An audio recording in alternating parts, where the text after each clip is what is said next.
नमस्कार, मैं हूं सत्यपाल और आप देख रहे हैं CWB हिंदी न्यूज। शक संवत 1947 विक्रम संवत 2082 आज फाल्गुन मास के कृष्ण पक्ष की प्रतिपदा तिथि और दिन सोमवार है। तदनुसार अंग्रेजी तारीख 2 फरवरी सन 2026। सबसे पहले आज की सुर्खियां। Budget 2026 update. कैंसर मरीजों को बड़ी राहत, 17 दवाई हुई सस्ती, तो वहीं मोबाइल और सोलर पैनल के भी घटेंगे दाम। महंगी हुई शराब और ट्रेडिंग पर बढ़ा टैक्स। बजट 2026 में निवेशकों और शौकीनों को लगा तगड़ा झटका। ग्रीन एनर्जी पर जोर, सोलर पैनल और ईवी बैटरी होंगे और भी सस्ते, वित्त मंत्री ने किया बड़ा ऐलान। ऑपरेशन सिंदूर के बाद रक्षा बजट 15% बढ़ा, इनकम टैक्स में बदलाव नहीं, 3 आयुर्वेदिक एम्स तो वहीं 7 हाई स्पीड रेल कॉरिडोर बनेंगे।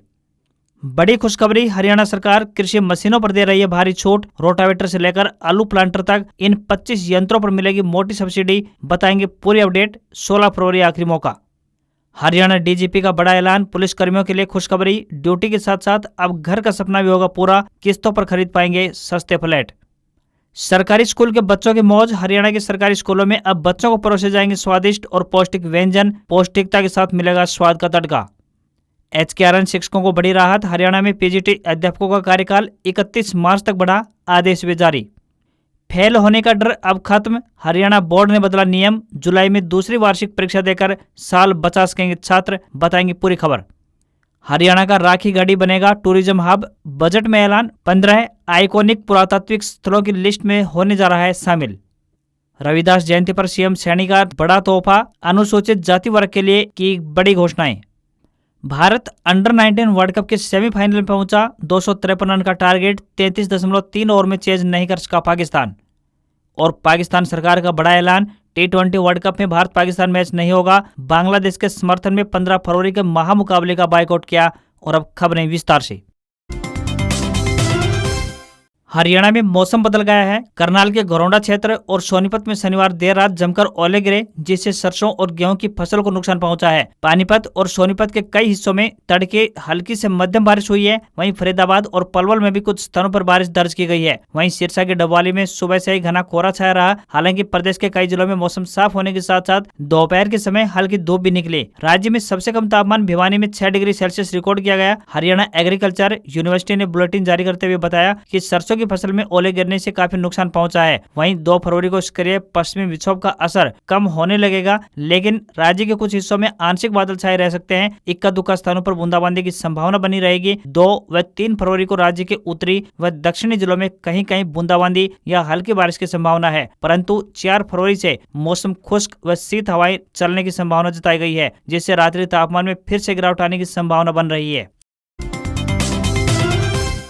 केंद्रीय वित्त मंत्री निर्मला सीतारमण ने 1 फरवरी 2026 को संसद में केंद्रीय बजट 2026-27 पेश किया। इस बजट से आम आदमी को क्या फर्क पड़ेगा, बिल्कुल आसान भाषा में समझते हैं। सरकार ने सीमा शुल्क यानी कि कस्टम ड्यूटी में कई बड़े बदलाव किए हैं, जिससे कई विदेशी चीजें सस्ती हुई हैं, लेकिन शराब और ट्रेडिंग जैसी चीजों पर जेब ढीली करनी होगी। सबसे पहले बात करते हैं कि कौन कौन सी ऐसी चीजें हैं जो सस्ती हुई है। सबसे पहले बात करते हैं स्वास्थ्य पर। स्वास्थ्य के अंतर्गत कैंसर की 17 प्रमुख दवाएं और 7 दुर्लभ बीमारियों की दवाओं पर कस्टम खत्म कर दी गई है। डायबिटीज की दवाएं भी सस्ती होंगी। इससे उन परिवारों को बड़ी आर्थिक मदद मिलेगी जो इलाज के लिए महंगी विदेशी दवाओं पर निर्भर हैं। टेक्नोलॉजी के अंतर्गत मोबाइल फोन, चार्जर, PCBA यानी कि प्रिंटेड सर्किट बोर्ड और कैमरा लेंस पर ड्यूटी घटने से स्मार्टफोन और टैबलेट सस्ते होंगे। वहीं इलेक्ट्रॉनिक सामानों की बात करें तो घरों में इस्तेमाल होने वाले माइक्रोवेव ओवन के पुर्जों पर भी छूट दी गई है। घरेलू मैन्युफैक्चरिंग को बढ़ावा देने के लिए सरकार ने इलेक्ट्रॉनिक सेक्टर में कुछ अहम बदलाव किए हैं। सरकार का लक्ष्य है कि भारत कंज्यूमर इलेक्ट्रॉनिक्स के मामले में दुनिया का हब बने। बात करते हैं एनर्जी की, तो एनर्जी सेक्टर में सोलर पैनल बनाने वाले सामान और EV यानी इलेक्ट्रॉनिक वाहन की लिथियम आयन बैटरी बनाने वाली मशीनरी सस्ती होगी। वहीं सोलर ग्लास बनाने में इस्तेमाल होने वाले सोडियम एंटीमोनेट पर भी ड्यूटी हटा दी गई है, जिससे देश में सोलर पैनल बनाना अब सस्ता होगा। बात करें लाइफस्टाइल की, तो लाइफस्टाइल के अंतर्गत लेदर के जूते, चप्पल और खेल का सामान यानी स्पोर्ट्स इक्विपमेंट भी सस्ता होगा।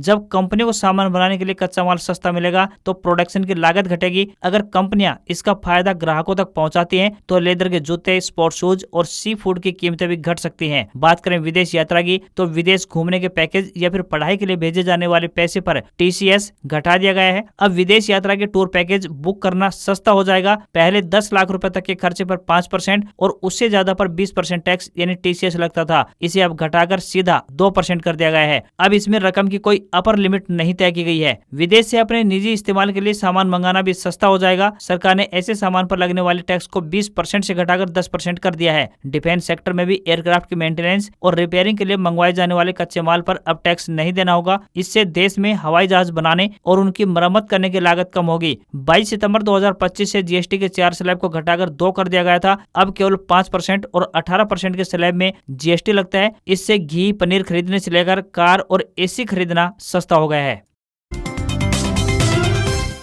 अब बात करते हैं कि कौन कौन सी ऐसी चीजें हैं जो महंगी होने वाली हैं। सबसे पहले बात करें तो शराब, विदेशी और प्रीमियम दोनों तरह की शराब पर ड्यूटी बढ़ा दी गई है। शराब पर TCS को 1% से बढ़ाकर 2% कर दिया गया है। इससे शराब की कीमतें बढ़ सकती हैं क्योंकि इससे दुकानदार के मुनाफे पर असर पड़ना तय है। वहीं शेयर बाजार की बात करें तो शेयर बाजार में ट्रेडिंग को लेकर अगर आप फ्यूचर एंड ऑप्शन में ट्रेड करते हैं तो STT यानी सिक्योरिटीज ट्रांजेक्शन टैक्स बढ़ गया है। ऑप्शन पर यह 0.1% से बढ़कर 0.15% और फ्यूचर पर 0.02% से बढ़ाकर 0.05% कर दिया गया है। इसके अतिरिक्त तंबाकू के अंतर्गत सिगरेट और पान मसाला पर हेल्थ सेस बढ़ने से इनके दाम भी बढ़ने वाले हैं। अन्य की बात करें तो कुछ खास तरह के मिनरल्स, स्क्रैप और कोयला महंगे हो सकते हैं। टैक्स स्लैब में इस बार कोई बदलाव नहीं किया गया है। पुरानी और नई दोनों तरह की टैक्स व्यवस्थाएं पहले की तरह रहेंगी। सरकार 1 अप्रैल 2026 से नया इनकम टैक्स एक्ट लागू करने जा रही है। इसका उद्देश्य टैक्स नियमों को और सरल यानी आसान बनाना है। अब सबसे बड़ी बात आम जनता के लिए कि क्या दुकान पर सामान आज से ही सस्ता मिलने लगेगा, तो आपको बता दें कि नहीं, ऐसा नहीं होने वाला है। यह सबसे बड़ा भ्रम है। बजट में टैक्स बदलने का असर नए स्टॉक पर पड़ता है। जो सामान दुकानदार की दुकान में पहले से रखा है वह पुरानी कीमत पर ही बिकेगा।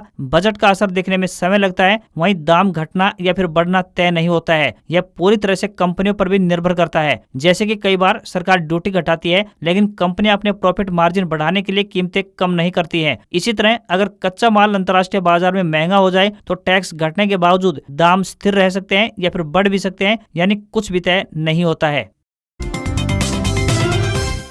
वित्त मंत्री निर्मला सीतारमण ने रविवार को बजट पेश किया। वे संसद में 85 मिनट बोली, लेकिन आम आदमी के लिए कोई बड़ा ऐलान नहीं किया गया। हालांकि टैक्स फाइल करने में सहूलियत, रेलवे प्रोजेक्ट और 3 नए आयुर्वेदिक एम्स जैसी नई बातें सामने आई हैं। वहीं बजट भाषण में कोई सीधा चुनावी ऐलान भी नहीं किया गया। निर्मला सीतारमण लोकसभा में तमिलनाडु की प्रसिद्ध कांजीवरम साड़ी पहनकर पहुंची, लेकिन इसी साल होने वाले पश्चिम बंगाल, तमिलनाडु, केरल, असम और पुडुचेरी चुनाव पर सीधा असर डालने वाली कोई भी बड़ी घोषणा नहीं की गई। ऑपरेशन सिंदूर के बाद पहले बजट में वित्त मंत्री ने जियोपॉलिटिक्स और चुनौतियों की बात अवश्य कही और देश का रक्षा बजट 6.81 लाख करोड़ से बढ़ाकर 7.85 लाख करोड़ कर दिया गया। यानी कुल डिफेंस बजट में 15.2% तक की बढ़ोतरी की गई है। डिफेंस बजट की खास बात यह है कि हथियार खरीदी और सेना के आधुनिकीकरण पर पिछले साल के 1.80 लाख करोड़ के मुकाबले इस बार 2.19 लाख करोड़ रुपए खर्च किए जाएंगे। यह पूंजीगत खर्च में सीधे 22% की बढ़ोतरी है। वहीं 7 हाई स्पीड रेल कॉरिडोर की घोषणा भी की गई है। इनमें मुंबई पुणे, पुणे हैदराबाद, हैदराबाद बेंगलुरु, हैदराबाद चेन्नई, चेन्नई बेंगलुरु और दिल्ली वाराणसी और वाराणसी सिलीगुड़ी शामिल है। साथ ही 15,000 सेकेंडरी स्कूलों और 500 कॉलेजों में कंटेंट क्रिएटर लैब्स भी बनाई जाएंगी। तकरीबन 800 जिलों में लड़कियों के लिए हॉस्टल बनेंगे। हर जिले में एक हॉस्टल बनाया जाएगा। साथ ही 3 आयुर्वेदिक एम्स खोले जाने की भी घोषणा की गई है। मेडिकल टूरिज्म को बढ़ाने के लिए 5 मेडिकल हब भी बनने वाले हैं।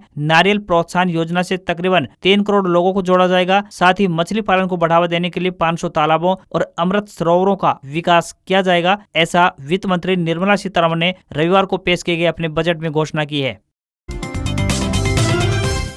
हरियाणा में सरकारी स्कूलों के बच्चों के लिए एक जरूरी खबर सामने आ रही है। शिक्षा विभाग ने बच्चों के स्वाद और पोषण में सुधार के लिए मिड डे मील में कुछ बदलाव किए हैं। पहली से लेकर कक्षा 8वीं तक के बच्चों को फरवरी महीने में मिड डे मील के लिए नया साप्ताहिक शेड्यूल जारी किया गया है। इसके अनुसार अब बच्चों को पहले से अधिक स्वादिष्ट और पौष्टिक व्यंजन परोसे जाएंगे। बच्चों को नए शेड्यूल के अनुसार दाल, चावल, सब्जी, पराठा, दलिया और खिचड़ी सहित कई पोषक व्यंजन उपलब्ध करवाए जाएंगे। नए शेड्यूल में प्रत्येक सप्ताह के लिए अलग अलग भोजन परोसा जाएगा। स्कूलों में बच्चों की मिड मिड डे मील के लिए खाद्य सामग्री हरियाणा एग्रो के द्वारा उपलब्ध करवाई जाएगी, जिसमें दाल, राजमा, काबुली चना, मूंग छिलका, मूंग दाल, मूंग धुली, सोयाबीन, चना दाल, उड़द की दाल, बेसन, गुड़, सरसों का तेल, रिफाइंड मूंगफली, रागी, आटा, सौंफ, मेथी दाना, जीरा, धनिया, हल्दी और गरम मसाला आदि शामिल है। इसके अतिरिक्त सब्जियों की खरीद का काम स्कूल वालों को सौंपा गया है। हरियाणा में किसानों के लिए एक अच्छी खबर सामने आई है। कृषि एवं किसान कल्याण विभाग ने साल 2025-26 के लिए 25 तरह के आधुनिक कृषि यंत्रों पर 40 से लेकर 50% सब्सिडी पर देने की घोषणा की है। सरकार की इस योजना के तहत बैटरी या इलेक्ट्रिक या सोलर चालित पावर वीडर, ट्रैक्टर चालित fertiliser, broadcaster, high clearance boom sprayer, चारा काटने वाले यंत्र, साइलेज पैकिंग मशीन, धान mobile dryer, laser land leveller, rotavator, आलू प्लांटर सहित कुल मिलाकर 25 उपकरणों को सब्सिडी योजना में शामिल किया है। किसानों को इस योजना का लाभ उठाने के लिए आधिकारिक वेबसाइट agriharyana.gov.in पर जाकर 16 फरवरी तक आवेदन करने होंगे। आपको बता दें कि प्रत्येक फैमिली आईडी में से केवल एक ही कैंडिडेट को यानी कि एक ही आवेदन स्वीकार किया जाएगा और ये प्रक्रिया पूरी तरह से ऑनलाइन रहेगी। आवेदनकर्ता किसान मेरी फसल मेरा ब्यौरा पोर्टल पर पंजीकृत होना चाहिए और पिछले 3 सालों में उसी मशीन पर किसी भी प्रकार की सब्सिडी का लाभ नहीं उठाया गया हो। ऑनलाइन आवेदन करने के लिए जिन दस्तावेजों की जरूरत होगी उनमें ट्रैक्टर आरसी केवल ट्रैक्टर चालित यंत्रों के लिए, family ID, Aadhaar card, PAN card, bank account विवरण, पटवारी रिपोर्ट, मेरी फसल मेरा ब्यौरा रसीद, स्वयं सहायता घोषणा पत्र और अनुसूचित जाति वर्ग के लिए किसानों के लिए जाति प्रमाण पत्र भी शामिल है। आवेदकों का चयन डीसी की अध्यक्षता में गठित जिला स्तरीय कार्यकारी कमेटी द्वारा ऑनलाइन ड्रा के जरिए किया जाएगा। सरकारी स्कूलों में हरियाणा कौशल रोजगार निगम लिमिटेड यानी HKRNL के जरिए लगे पीजीटी के लिए एक बड़ी खुशखबरी है। बता दें कि सरकार द्वारा इनका कॉन्ट्रैक्ट 31 मार्च तक बढ़ा दिया गया है। माध्यमिक शिक्षा निदेशालय की तरफ से इसे लेकर एक निर्देश जारी किए गए हैं। जारी आदेशों में सभी जिला शिक्षा अधिकारियों को पोर्टल पर तुरंत प्रभाव से डेटा अपडेट कराने के लिए निर्देशित किया गया है। इससे पहले इन शिक्षकों के अनुबंध में पिछले साल 30 सितंबर तक बढ़ोतरी की गई थी। इसके अतिरिक्त 679 TGT शिक्षकों, 1500 शारीरिक शिक्षा सहायकों और 500 कला शिक्षकों का अनुबंध पहले ही 31 मार्च तक बढ़ाया जा चुका है। अब ये सभी 31 मार्च तक अपनी सर्विस करते रहेंगे।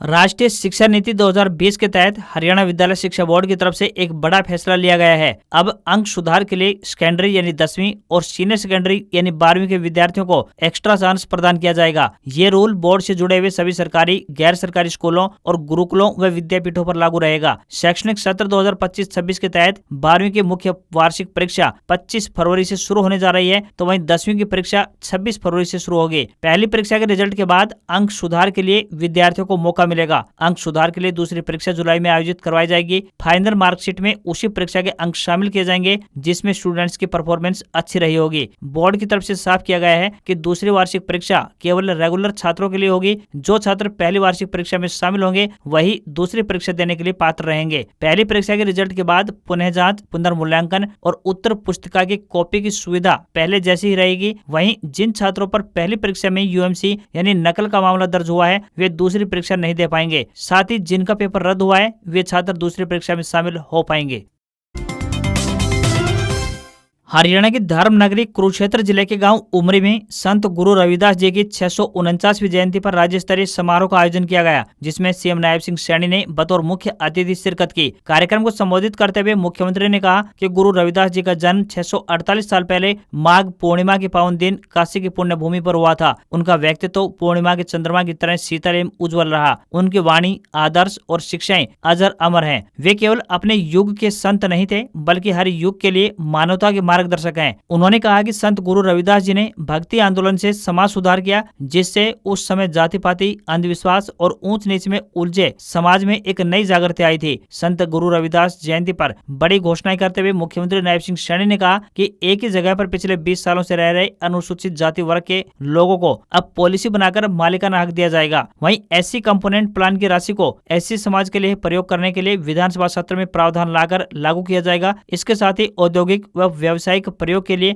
HSIIDC में पॉलिसी बनाकर छूट का प्रावधान भी किया जाएगा। उन्होंने बताया कि गांव उमरी में 5 एकड़ जमीन पर गुरु रविदास धाम का निर्माण भी किया जाएगा।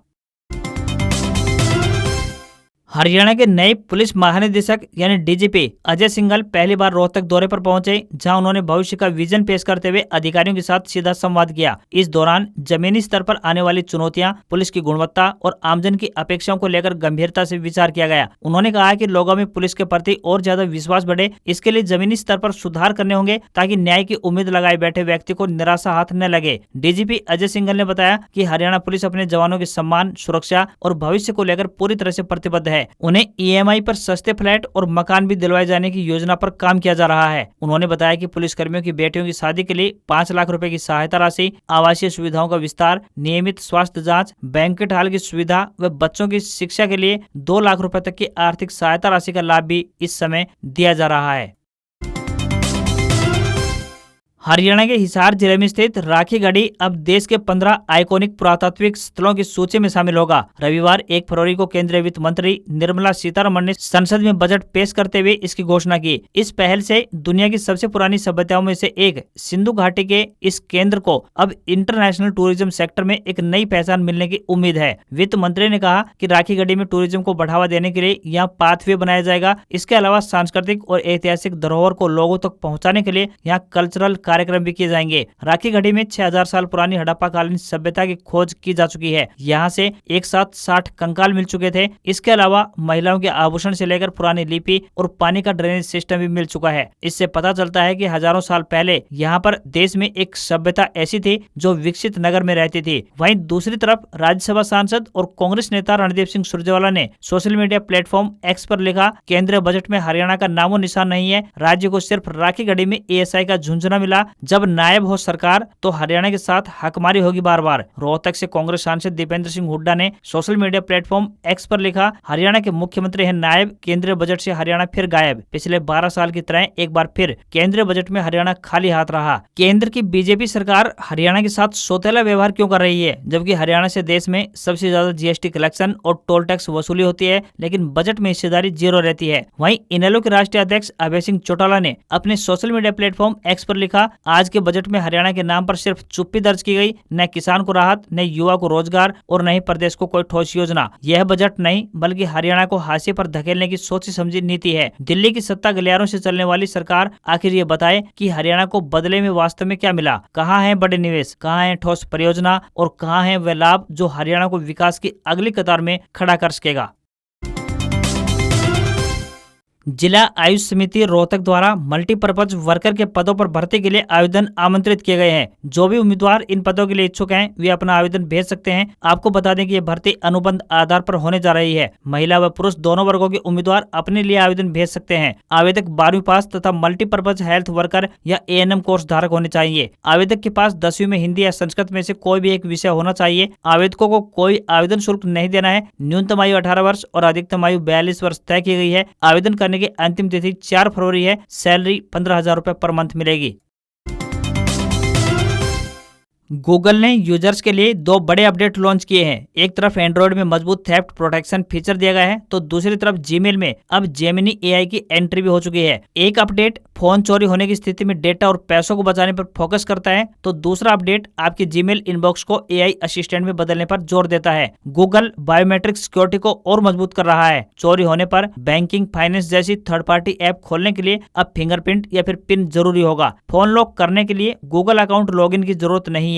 android.com/lock पर नंबर डालकर फोन लॉक कर सकते हैं। अगर कोई बार बार गलत पिन डालने की कोशिश करता है तो फोन अब लंबे समय के लिए खुद ब खुद लॉक हो जाएगा। जीमेल में अब आप पूरे सवाल लिख सकते हैं। साथ ही जीमेल ईमेल थ्रेड से जानकारी निकालकर पॉइंट वाइज समरी बना देगा। इसके अलावा हेल्प मी राइट या फिर सजेस्टेड रिप्लाईज अब फ्री में है। पहले फीचर सिर्फ पेड यूजर्स के लिए अवेलेबल थे, अब सभी यूजर्स के लिए अवेलेबल कर दिया गया है। अब जब भी कोई फोन चोरी होता है तो बैंक एप्स, डॉक्यूमेंट, फोटो और निजी डेटा के लीक होने का डर सबसे अधिक रहता है। इसी के लिए गूगल ने थेफ्ट प्रोटेक्शन फीचर्स को मजबूत किया है। सिक्योरिटी के साथ साथ गूगल ने जीमेल में जेमिनी एआई को जोड़ दिया है। इससे ईमेल लिखने, समझने और ढूंढने का तरीका बदलने वाला है। फरवरी महीने शुरू हो चुका है। फरवरी महीने में कुछ बड़े बदलाव होने जा रहे हैं। 1 फरवरी से सिगरेट और तंबाकू प्रोडक्ट महंगे हो चुके हैं। वहीं अब से नई कार, जीप और वैन के लिए फास्टैग जारी करते समय अब KYV यानी नो योर व्हीकल प्रोसेस की जरूरत नहीं पड़ने वाली। इसके अलावा 1 फरवरी से 19 किलो वाला कॉमर्शियल गैस सिलेंडर 50 रुपए तक महंगा हो चुका है। वहीं 1 फरवरी से ही पान मसाला, खैनी और गुटखा जैसे तंबाकू उत्पादों पर 40% GST लगेगा। सेस हटा दिया गया है। अभी तक इन पर 28% GST के साथ कंपनसेशन सेस लगता था। इससे कुल मिलाकर टैक्स 50% से अधिक हो जाता था। सिगरेट पर उसके लंबाई के आधार पर नई एक्साइज ड्यूटी भी लागू होगी। 2 रुपए 5 पैसे से लेकर 8 रुपए 50 पैसे प्रति स्टिक तक ये एक्साइज ड्यूटी लगने वाली है। इसके अलावा तंबाकू उत्पादों की तरह सिगरेट पर 40% GST भी लगेगा। इस बदलाव से रिटेल मार्केट में सिगरेट और तंबाकू उत्पादों की कीमतों में 15% से लेकर 40% तक का उछाल आ सकता है। हालांकि बीड़ी पर राहत देते हुए GST को 18% कर दिया गया है। वहीं 19 किलो वाला कॉमर्शियल गैस सिलेंडर 50 रुपए महंगा हो गया है। दिल्ली में अब इसकी कीमत 49 रुपए बढ़कर 1740 रुपए 50 पैसे पहुंच गई है। इससे पहले यह 1691 रुपए 50 पैसे में मिल रहा था। रिजर्व बैंक ऑफ इंडिया यानी RBI की मॉनेटरी पॉलिसी कमेटी की मीटिंग 4 से 6 फरवरी तक चलने वाली है। उम्मीद की जा रही है कि इस मीटिंग में RBI ब्याज दर 0.25% घटाकर 5% पर ला सकती है। अगर ऐसा होता है तो लोन सस्ते होंगे और आपकी EMI भी घट सकती है। फरवरी में हवाई यात्रा करने वालों के लिए भी राहत मिलने की उम्मीद जगी है। तेल कंपनियों ने एविएशन फ्यूल के दाम तकरीबन 1000 रुपए घटा दिए हैं, जिसका सीधा फायदा हवाई टिकटों के दाम कम होने के रूप में यात्रियों को मिल सकता है। बजट के बाद भारतीय शेयर बाजार गिरकर बंद हुए। सेंसेक्स 1546 अंक यानी तकरीबन 2% गिरकर 80,722 के स्तर पर बंद हुआ। निफ्टी भी 495 अंक टूट गया। ये 24,825 के स्तर पर बंद हुआ। सरकार ने फ्यूचर्स ट्रेडिंग पर लगने वाले सिक्योरिटीज ट्रांजैक्शन टैक्स यानी STT को 0.02% से बढ़ाकर 0.05% कर दिया है। ऑप्शन प्रीमियम पर भी STT को बढ़ाकर 0.15% कर दिया है। इस वजह से बाजार में गिरावट सामने आई है। सेंसेक्स के 30 शेयरों में से 27 में गिरावट और सिर्फ 3 में तेजी रही। BEL, SBI और अडानी पोर्ट्स के शेयरों में 6% तक गिरावट देखने को मिली। सरकारी बैंक सेक्टर में सबसे ज्यादा 6% तक की गिरावट देखने को मिली। तो वहीं कारोबार के दौरान सेंसेक्स 2370 अंक गिरकर अपने दिन के निचले स्तर यानी 79,899 के लेवल पर पहुंच गया था। वहीं निफ्टी भी 750 अंक गिरकर 24,571 के निचले स्तर पर पहुंच गया था। वहीं गोल्ड और सिल्वर मार्केट में लगातार दूसरे दिन गिरावट है। 1 फरवरी को वायदा बाजार में चांदी तकरीबन 25,000 रुपए यानी 9% गिर गई। तो वहीं 1 किलोग्राम चांदी का भाव 2,65,000 रुपए पर पहुंच गया। सोने में भी करीब 12,000 रुपए यानी 8% तक की गिरावट देखने को मिली है। वहीं 10 ग्राम सोना 1,38,000 रुपए पर पहुंच गया है। सोना और चांदी की कीमतों में MCX पर आई इस गिरावट का सीधा असर एक्सचेंज ट्रेडेड फंड्स यानी ETF पर भी पड़ा है। गोल्ड ETF और रविवार को शुरुआती ट्रेडिंग में ही 8% तक गिर गए। तो वहीं सिल्वर ETF में 15% तक की गिरावट देखने को मिली। आज खबरों में इतना ही। देखते रहिए आपका अपना हरियाणा का सबसे बेहतरीन news channel CWB Hindi news. नमस्कार। इसी आशा के साथ आपका दिन शुभ रहे।